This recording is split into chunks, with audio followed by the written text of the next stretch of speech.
Good afternoon. My name is Dale Rodriguez, and this is Flabonga Monthrothacube, or FM for short.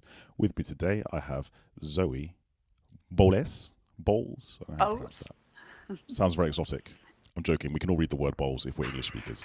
Um, Thank you for joining me, Zoe. I'm not going to lie, it's been a long time coming, isn't it?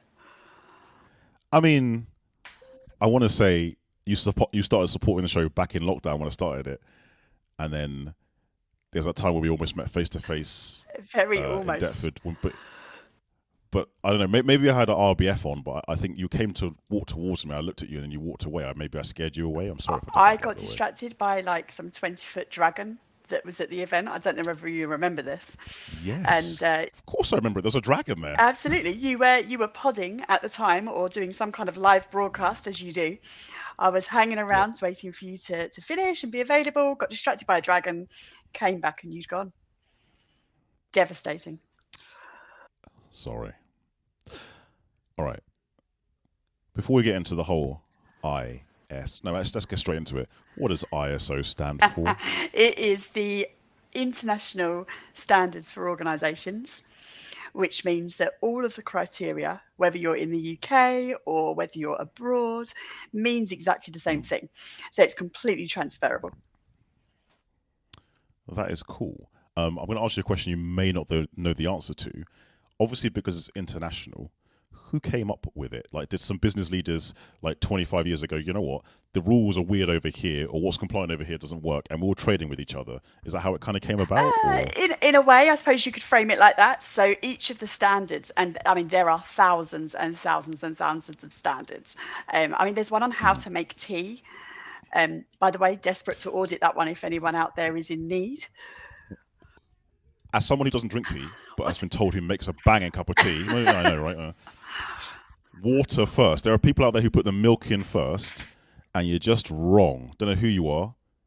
The tea Get out. bag should never touch the milk. Yeah.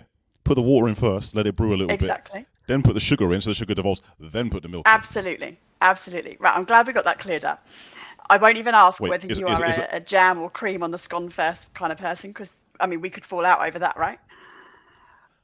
let's do it. You go first. You go first this time. I was very brazen with my admission. Oh, well, for me, it's got to be cream followed by the jam. You do it the other way around, don't you? It's to do with the spreadability. Oh, no, no, no, no. Because do you make a It's ham hard. It's sandwich impossible. and put the butter on top of the ham? The cream in What? this instance is the butter.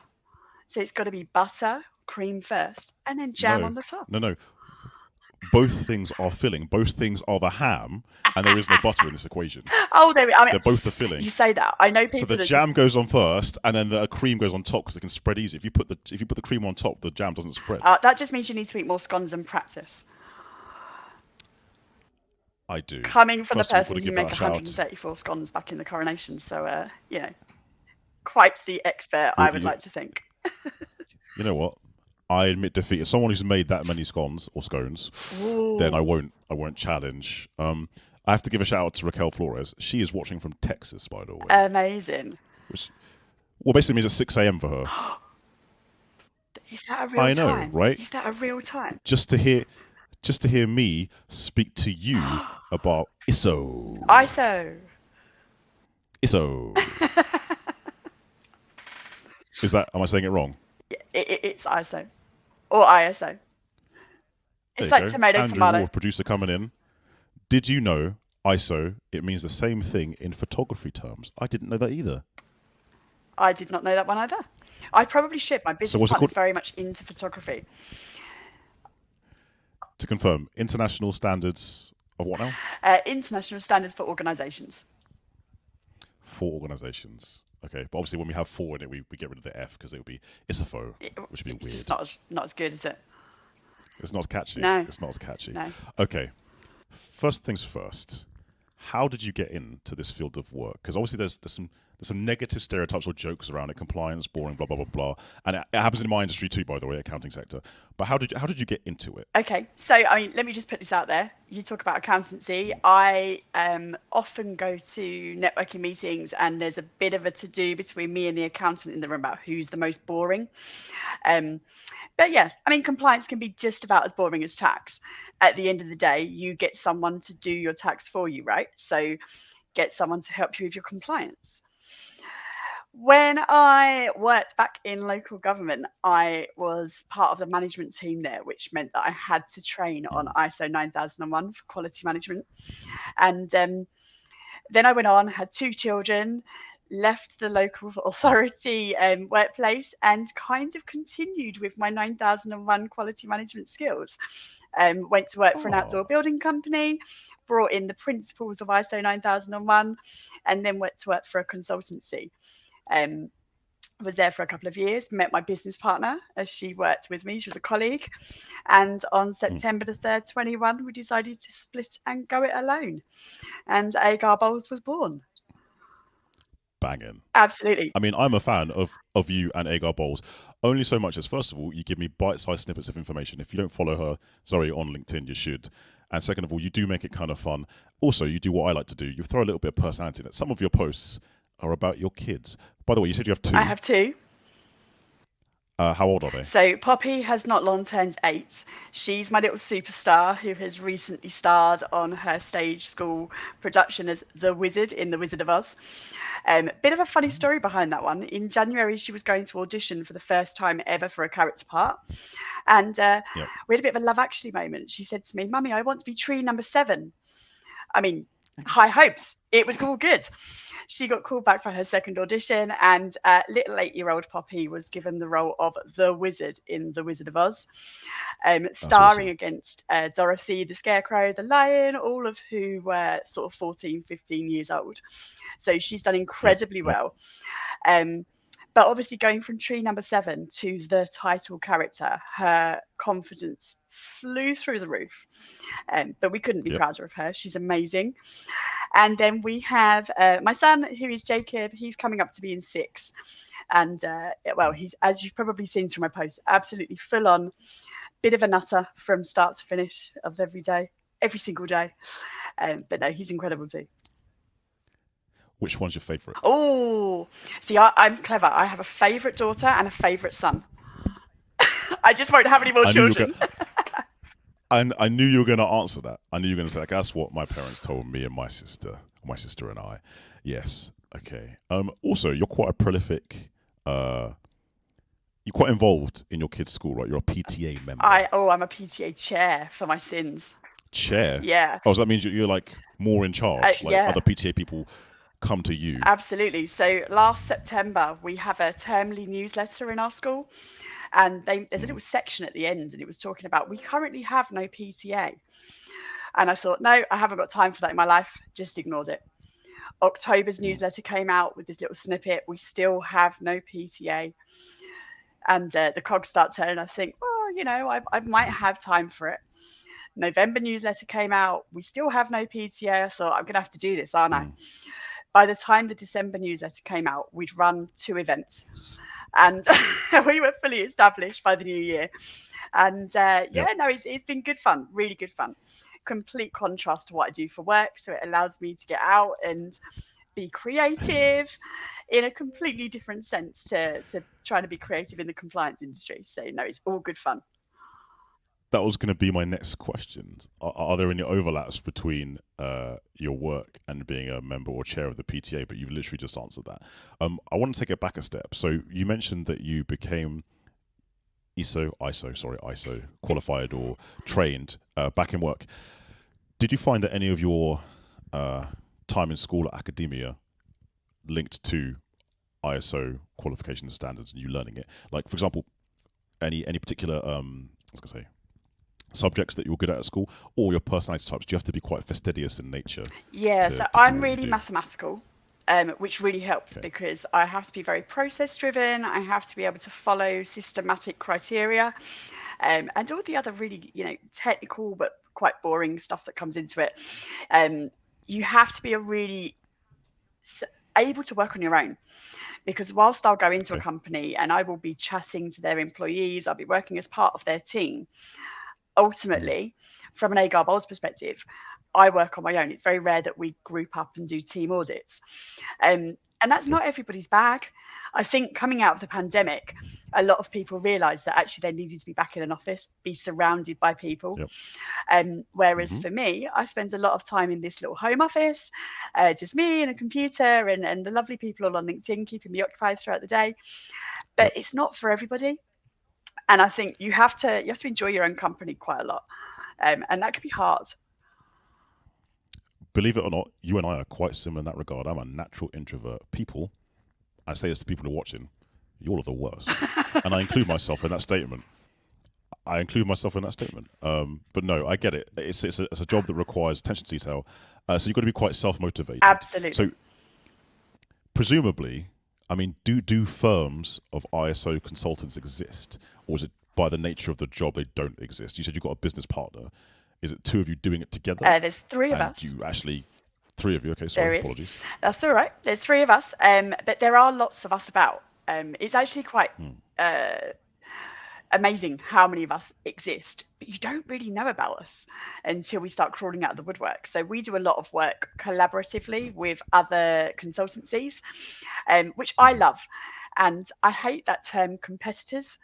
I don't view any of our like-minded consultants as competitors at all, because I'm not going to be the right consultant for every company that comes to us, but I should Yep. know someone who is. And it's really nice to be able to draft in other consultancies and say, look, this is kind of your field of expertise, not ours. And I think if you view people that do the same thing as you as competitors, you're not going to get that synergy. You're not going to get that ability to knock on their door when you need the support. So no, there's lots of us out there, absolutely loads. But a lot of the time, Okay. potentially like one Okay. person in a company. There are some larger firms out there, and we do work with a Mhm. few of them. But no, it's good fun, and I think it is an industry that relies a lot on collaboration. Okay. The question I want to ask you is okay. Ooh, note from Raquel Flores. Very clever indeed. I get asked that question from my eldest daughter. I have two daughters. I simply say both. Oh, again, which one's your favorite kid? Yeah. And then Raquel's questioning my introvert nature. Yes, Raquel, it is true. I'm an introvert. Love being by myself, or with a very select few people. Like very anyway. In which case, I Andrew feel related. privileged, Dale. I feel Well, like no, I've again, made the so list. Andrew, I mean, thank you, I guess, but honestly, the privilege is mine. You are a business person taking time out of your day, potentially a lunch break, I don't know, to talk to me about your business. Like, I'm grateful to people that have been on the show. Like, they're taking time. I'm just a guy that asks questions, so thank you for joining me, honestly. I know it sounds really, like, salesy, but it's true. The show wouldn't work if it was just me. I get very boring very quick. See, like Andrew's doing it now. Get very boring very, very quickly. And it descends into silliness. Like I might just start singing because I'm by myself. Anyway, back to the questions. Please have Zoe back on. Thank you very much. Why would an organization, this is three questions in one, why would an organization need ISO? At what stage in the business they need ISO? And linking back to what you said about different practitioners, what would I look for in an ISO provider or compliance support officer? Okay, so why would you need it? I work with a lot of construction companies, and usually what fuels somebody to pick up the phone or make contact with us is usually a tender document or a PQQ. Don't know if Okay. you've come across these in your past work, but they can be really big I've written many. documents. I've written a few. Yeah, they're long, Yeah. they're boring, they ask Yep. you the same questions over and over again. And to be fair, normally around question 3, there's a little ticket that says, do you have a quality management system accredited by UCAS? And if you can tick that box, it says skip to page 27. Which is fantastic. Right. So, I mean, notwithstanding that being the only reason why you should have ISO, it does support you with tender documents. It means that because you're third party certified, and hopefully UCAS accredited, something that I bang on about all the time, you are able to prove your compliance as a company to your potential clients, which is going to help you grow your business. And at the end of the day, I suppose it depends on how big a table you want to sit at. If you want to grow your business and sit with the larger companies, compliance and being able to prove your compliance is really quite important, especially if you do any work with any local government authority or, you know, central government. Those contracts, things like the NHS, they are really tightening their belts.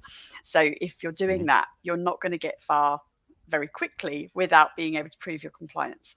27001 for information security is really coming into its own. It's the fastest growing standard in the UK. So things like that are starting to bubble to the surface. It's becoming a lot harder to be, you know, top of a tender list if you can't prove your compliance. In terms of what they should look for in a consultant, not every consultant is going to fit your business. There's lots of us out there. There's lots of us that have got different working backgrounds. And ideally, you want to find someone who gets you and gets your business. It also depends on whether you want someone to come in and do it with you or do it for you. Our approach, we're going to do it with you. It's your business. I don't want to come in and turn your business upside down. I'm not there to tear it apart and make you do things a certain way. What you need to find is a consultant that's going to fit with you and your business values.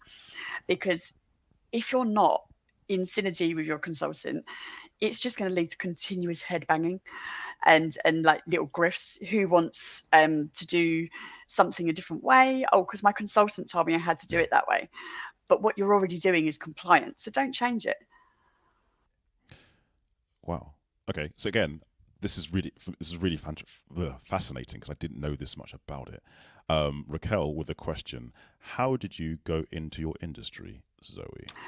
So I mentioned earlier I work with a lot of construction companies. I also work with fabrication and manufacturing companies. To be honest with you, it is something that fell from my previous employer. So the person I used to work with did a lot in structural steel.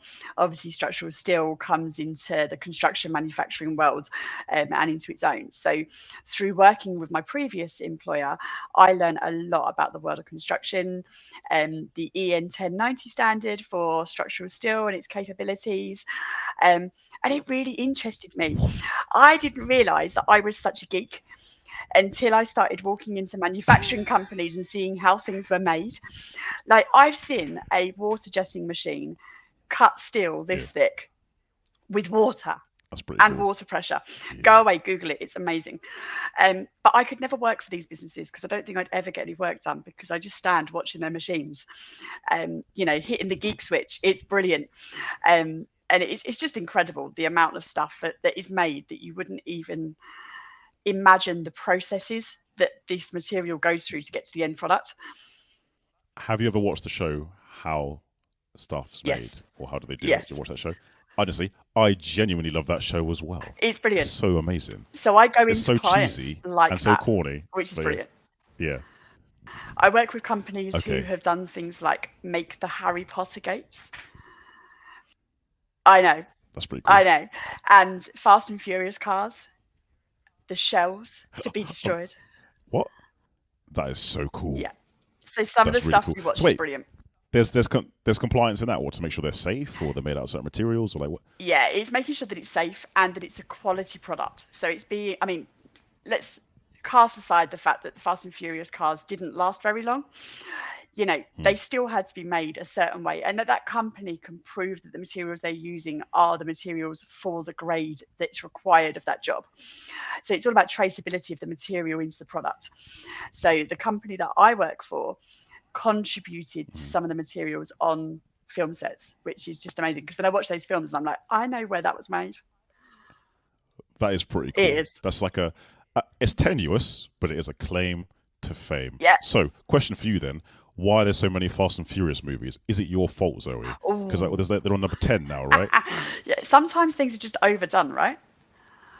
A smidge. So, answer the viewers. Why so many Fast and Furious movies? Oh, I would love to know. I will admit I've not watched all of them. It's a bit like the Shrek movies. Me neither. I'm so glad that they've stopped for now. There's There's four, wasn't it? four. Shrek the fourth, is Yeah, it? there's four. Yeah. I've watched all of them. Yeah, I've watched Not all of gonna those, lie. and the Puss in Boots series as well. It's a bit of a spin-off. I haven't watched Puss in Boots. Do you mind if I change gears real quick? Go on. First question: do you eat meat? I do. If you could only eat one animal for the rest of your life, forsaking all others, what animal Ooh. are you choosing? Ooh. It's a tough one. You Because like if you steak pick and chicken, chips? no more bacon. You like steak and chips. Yeah. So you're picking beef. You can have beef. I think it would have to be, but then I do love a bit of pulled pork, and I do love a bacon sandwich. Sorry for anyone that And doesn't eat meat. you can have no, you can have a chicken curry. You couldn't have a chicken curry either. Like you're only having beef. That's it. Yeah, but I don't think I Beef? could live without steak. Okay. What's your favourite steak? Ooh. I do like a sirloin. Don't mind a fillet. It depends on how it's cooked, to be honest with you, because I don't think a steak is a steak unless it's cooked perfectly. It's got to be done right. And that is? How do you usually have it? It's got to be Or just medium depend on rare. the cut? It's got to be medium rare. However, the older that's I get, the rarer my steak becomes. I've learnt this also. Yeah. Yeah, I've noticed that. Okay. Let's do it for the veggies and the non-meat eaters. Similar question. If you could only have one staple that's not meat, so let's go for potatoes, rice, or pasta. They're generally consumed by most people across the world. Oh, and bread. You could only choose one, forsaking all else. What would it be? Ooh, probably rice. You'd pick rice. I think it'd have to be rice. Because I can't so have no jacket potatoes for you? No, I couldn't have pasta with my steak, you see. So I could have rice as a side. But you can have chips anymore. No, I couldn't have chips. But I could then have my beef curry. You could have beef curry. curry. I think it would have to be rice. Cool. Was that your notification? What was that? Was that a text message? It's probably Facebook. Feel free to take it. It's fine. It's fine. It's more concerning that one of my good friends has just popped up saying, Kirsty has tagged you in a comment. And that's always rather ominous. I mean, if you're feeling brave, do you fancy sharing that comment with the rest of us? It might not be. It might not be shareable. I will have a look. I mean, if it's not shareable, obviously don't do that, because obviously this is still I don't want to get any beef or any trouble. Like, just, yeah, you know. No LinkedIn bans here, right? No LinkedIn bans here. Although I think I may have been shadow banned once because I cussed too much in a live stream, so that's on me. Andy David, thank you for watching, by the way. His comment, check out Smarter Every Day and stuff made here on YouTube, but be prepared to lose a batch of time. So again, if you're someone who likes watching how stuff is made, like me, like Zoe, because we're geeks, thank you, David, Andy, for that recommendation. Is it a safe comment to read out? It is actually. It refers to my friend talking about her children's taste in music, and how Tom Jones's Delilah was going through their house this morning. Now, rolling back to yesterday evening, my friends and I went and did a panic room, which was Aladdin themed. Part of this panic room was a trip on the magic carpet, which was played A Whole New World in the background as you rode along the magic carpet to the second area of the room. The original version or the Peter and Jordan version? Oh no, it was the original version. And so I've obviously commented on this morning, saying that surely A Whole New World is the song of the week, because my friend last night did a complete rendition of this song in the dark, rather loudly, for the duration of this magic carpet ride. And it was fantastic. And she's just replied to me saying, plus the dance moves, which, yes, there were dance moves in the dark, in a panic room tunnel. I'm not going to ask you to replicate the dance moves. Thank you for being so cool about that, by the way. You could have been like, no, I'm not going to read this out, but you're cool about it. Okay, back to ISO. Is ISO... I think I know the answer to this question already, but I'm going to ask it anyway. Can it be, or should it be applicable to startup businesses? It can be. So we've got clients from one-person companies right the way through to people that employ 200, 500 people. To be honest, the earlier you start implementing those processes, whether you certify them or not. So when you're looking at the standard, it's talking about things like context. So why is your company here? Why do you exist? into clause 5, which is about leadership of the company and having a vision and a policy, through to clause 6 and risk planning and objectives. So, how are you going to get there and what could potentially stand in your way or harm your business? Through to clause 7, which is about resources, clause 8 for operations and how you actually go about things. And then clause 9 and 10 about reviewing your performance and non-conformance. So if you're implementing even the principles of an ISO 9001 for quality management really early in your business, the only place you're going to go is up. Trying to backtrack and, retrospectively put these processes in place, especially if you've got people that have worked for your business for a long, long period of time, you kind of get into that stagnant, I've done it this way forever and I don't want to change. That's really hard. So if you are a startup business, even if there's no call for you to do your certification yet, it doesn't mean you can't adopt the principles, which is only going to help you. Okay, so many questions I want to ask you. With the startup thing again, so with startups, it's always about cash flow and money in the bank. Yeah. Is the cost of considering ISO at the early stages, is it significant? And when I say significant, we know that most startups have less than 100 grand turnover unless they're backed. So is it something that, a bootstrap startup can consider or a sole trader can consider, or is it something maybe later down the line? That's a really hard question. As you say, depending on the type of business, depending on what they do, depending on their client base, is going to really depend on whether this ever becomes relevant or required for them. I mean, I probably do us out of a little bit of business sometimes because clients will come to me and say, oh, I want ISO 14001. And my first response is, why? Because if you're not being asked for it, don't do it. And that sounds really bizarre. It doesn't mean you can't adopt the principles. It doesn't mean that you can't claim to be considering the environment and working sustainably, but don't certify it and deploy resources and money if no one's asking it of you, because all you're doing is depleting your resources and your cash flow from things that your clients do ask of you. And then you're no further forward. You're potentially harming your relationship with your clients by not getting things right because you're too busy worrying about what you're doing environmentally that at the moment nobody's asking you to do. It doesn't mean you don't care about it. It doesn't mean that you can't adopt some principles of it, but don't run all your time into it. That's not going to help you. But in terms of whether it's financially viable, I will always have a chat with somebody to find out whether it's the right thing for them to do. Advice is free. At the end of the day, you want to have a chat about whether it's going to help your business or aid your business. I'll have a chat. It's not a problem. But does that mean that you have to take up the services and go forward with it? No, not necessarily. It might not be the right thing for you now, but I guarantee that investing that time early on in a business, I'm hoping that people might remember me a bit later on when they do decide that it's right for them.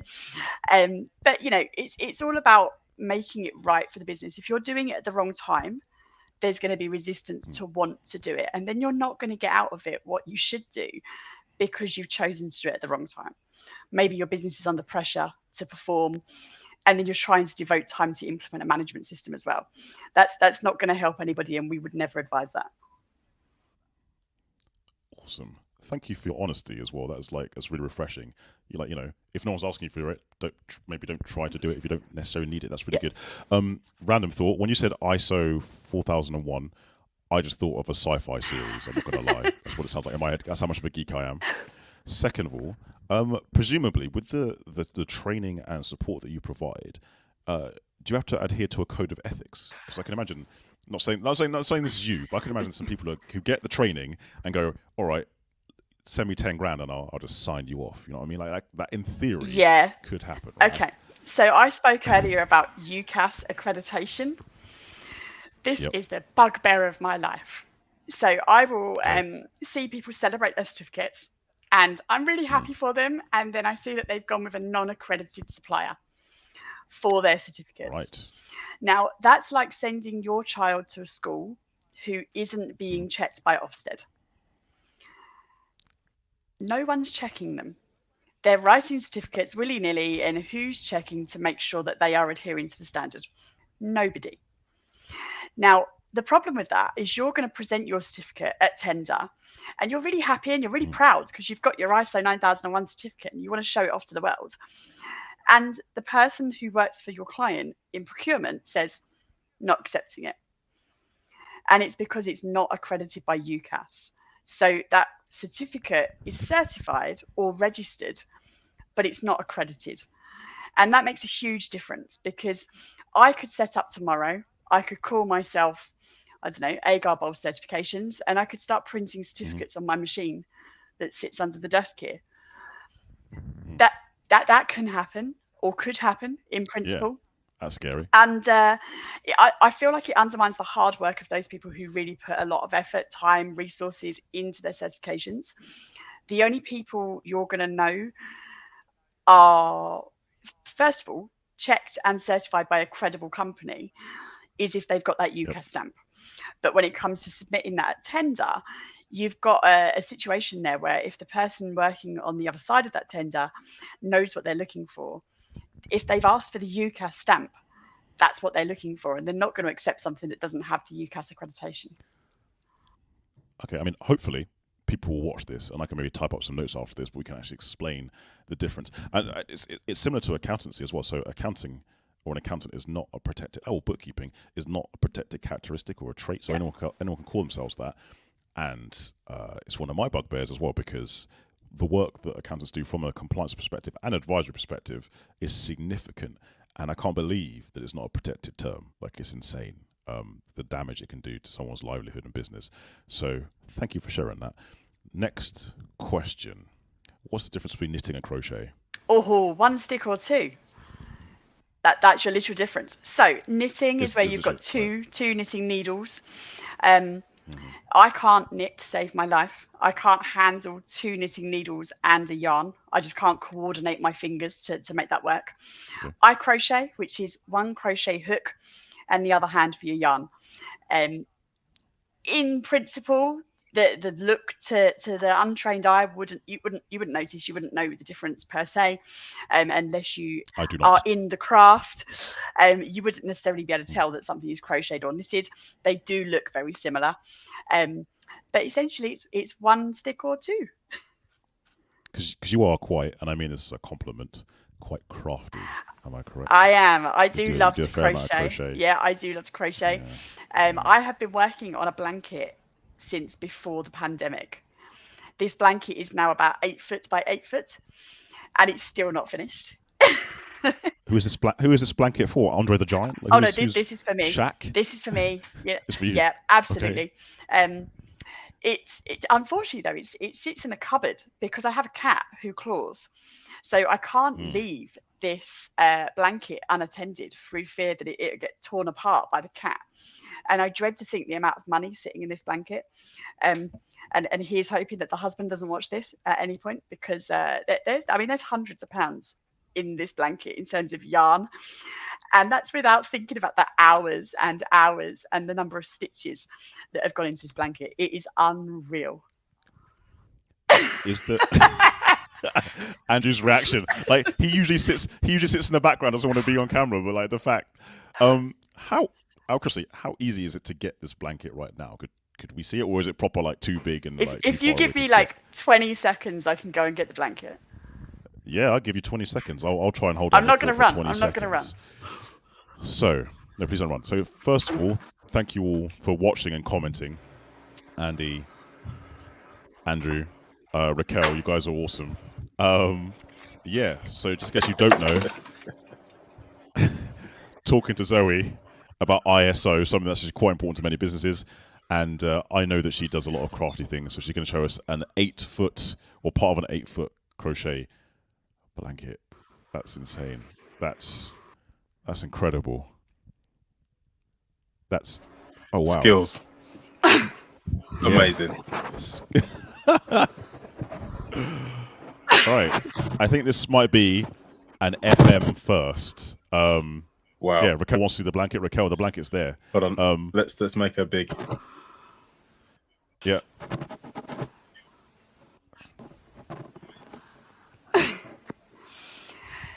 That is awesome. And it's actually full of tiny little flowers. I don't know how well you can see this. Sorry, Zoe. Just so you know, you've got like a filter on your camera, so we can't see everything. Oh, Because you filter out the background. I may have to change this. It's all right. No worries. It just meant that when the blanket was held up, we couldn't. There we go. Couldn't see in all its glory. That is fantastic. Honestly, you can't use that now. That's actually a work of art. I know. That's I like should frame it really. the Bayer's that's like a tapestry. It's the Bayer tapestry. That's got a whole story involved and everything. That's definitely got hanging up on your wall. It's not even being used as a blanket. No, it can't be, can it? No. It's just too pretty. It's too much. That's too much. Okay. Can I bring it back to work real quick? And I'm going to ask a very loaded and somewhat personal question. And I think it might help other people in a similar position to me, so in bookkeeping and accounting. And I'll give some background. There has been an explosion of apps, fintech, in the accounting and bookkeeping space. And I have the task and joy of speaking to various vendors and trying to pick the best products for either us internally, so procurement, or recommending to clients. And there are two things that often come up that I would love to kind of shortcut, and I'm hoping ISO could do this. First of all, it's to do with data and privacy. So is there an ISO standard that I can go to a vendor, like, if you've ticked these boxes, you're okay? What ISO would that be? That's ISO 27001. 27001. It is everything is like a something on one. Well, normally. So 27001 is the fastest growing standard in the UK at the moment. It is for information security, and it's built upon the principles similar to that of Cyber Essentials, which you may have heard of before. But it's a little bit more involved. So it runs along the same Annex SL as a lot of the other standards, which makes it really easy to map over the top of an existing management system. So if you're running, sorry, I'm looking away because I'm actually making notes. By the way, that's what I'm not ignoring you or taking a call. I'm like typing notes on my phone. Fantastic. So thank you. I'm listening. Sorry. No, that's fine. Yep. So if you have an existing quality management system in place, then ISO 27001 sits really nicely over the top of that, because it's run off of something called Annex SL. Clause 4 always talks about context. Clause 5 is always leadership. Clause 6 is always support. No, it's not at all. Clause 7 is support. Hey, no one's expecting you to know everything off the top of your head while you're live. Okay, no one's gonna. You've already given a ton of value away on this, and I genuinely hope this gets you a ton of business, because like you've just nailed it. I love that. That came with sound effects. Absolutely nailed it. Yeah. Sorry. No, you're fine.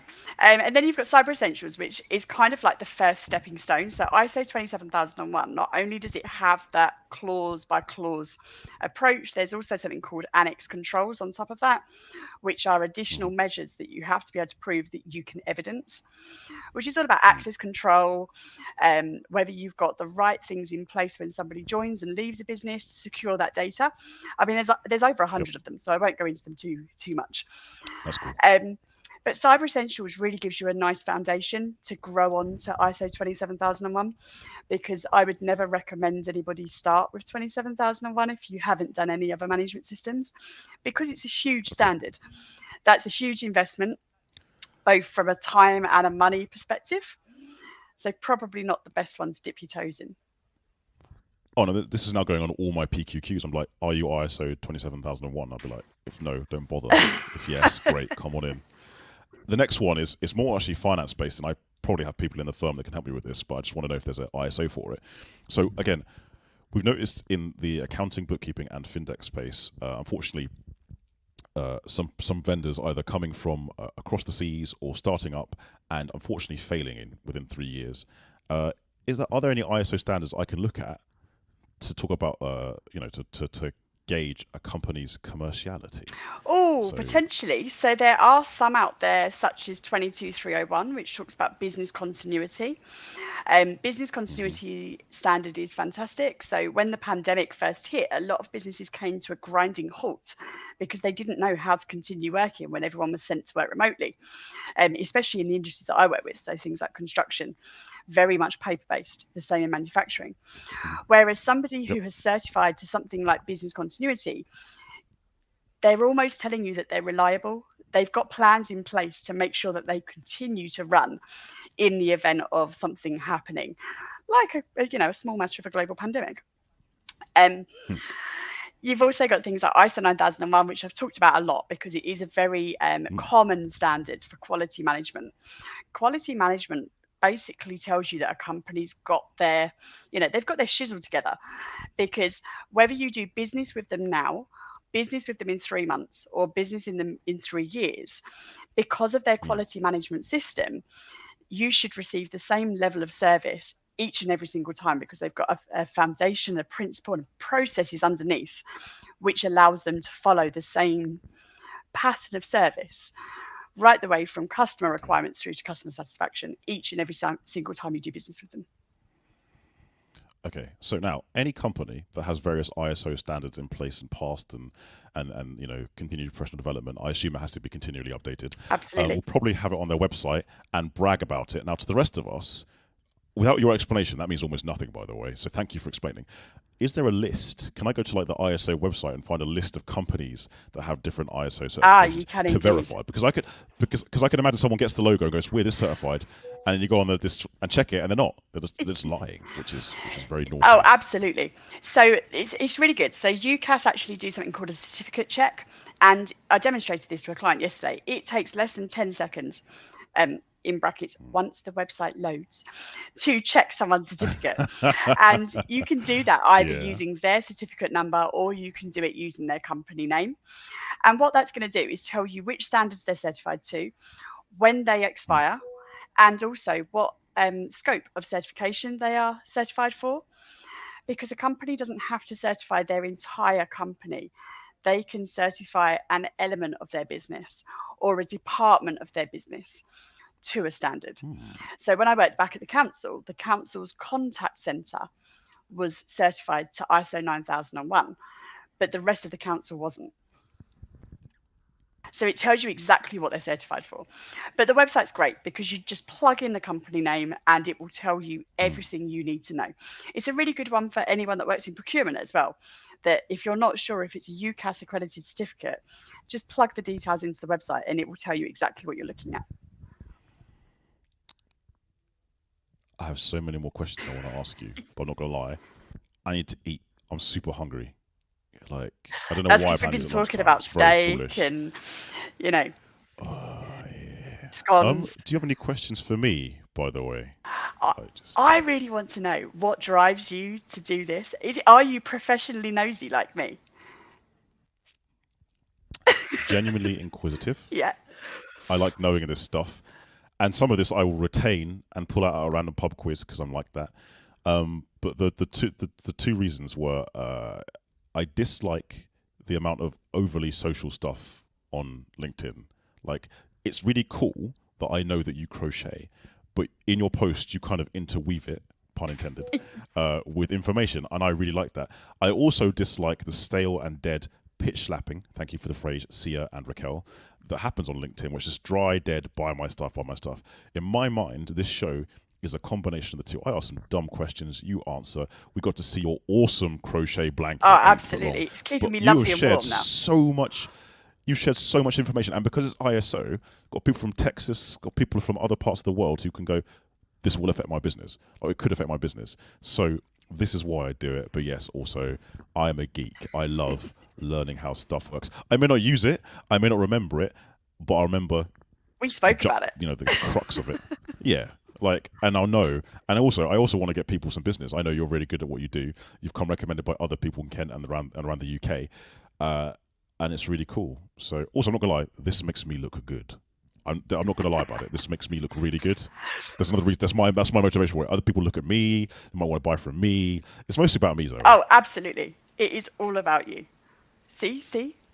Whole screen down. Hold on. Love it. Thanks, Drew. You're making me look good, man. Appreciate it.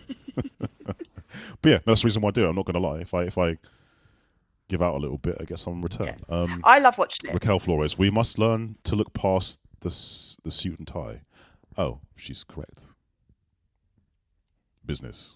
It doesn't have to be boring. It doesn't. It absolutely doesn't. And I think that's one of the things that we are really quite keen on. So a lot of people will think about auditors and consultants, and the first thing people think of is, probably the 60-something-year-old man with a suit and a red tie and a briefcase. Well, you couldn't be further from that when you speak to Lauren, myself, and Alicia, we are completely different, and we are probably going to rock up to your premises in jeans because we want to be relaxed in your environment. We want you to be relaxed talking to us, because if we're not relaxed and we're not talking, we're not going to learn anything about you or how we can help. And ultimately, with the organizations that I work with, construction, manufacturing, and fabrication, someone walks in with a suit and a tie and a briefcase, they're probably HSE, and nobody wants to talk to you. So we are very much that relaxed kind of figure where, we're not coming in to be a friend. And I do say this to our clients: I'm not there to make you happy because you pay my bills. I'm there to tell you the truth. And actually, if there's a problem, I'm going to talk to you about it, but I'm also going to help you to fix it. It's not a case of telling you everything you're doing wrong. It's about looking as an outsider and looking about how you could make that improvement, which is going to add so much more value to what you do.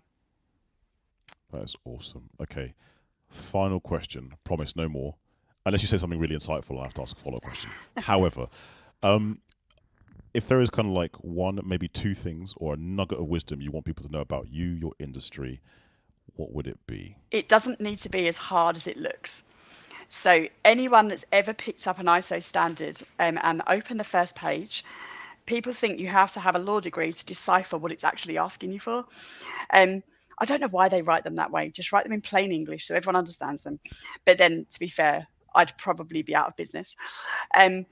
But don't let that put you off. Have a chat with somebody who knows what that means, knows and understands what they're looking for. And ultimately, it doesn't mean changing your business to look like the manufacturer down the road. The standard is the standard, but very few parts of the standard tell you how you have to do it. So if what you're doing fits the criteria, we're not going to change it. We might enhance it, but we're not going to turn your company upside down and make you change how you run your business. That's not the aim of the game. And anyone that tells you that you have to change, it's wrong.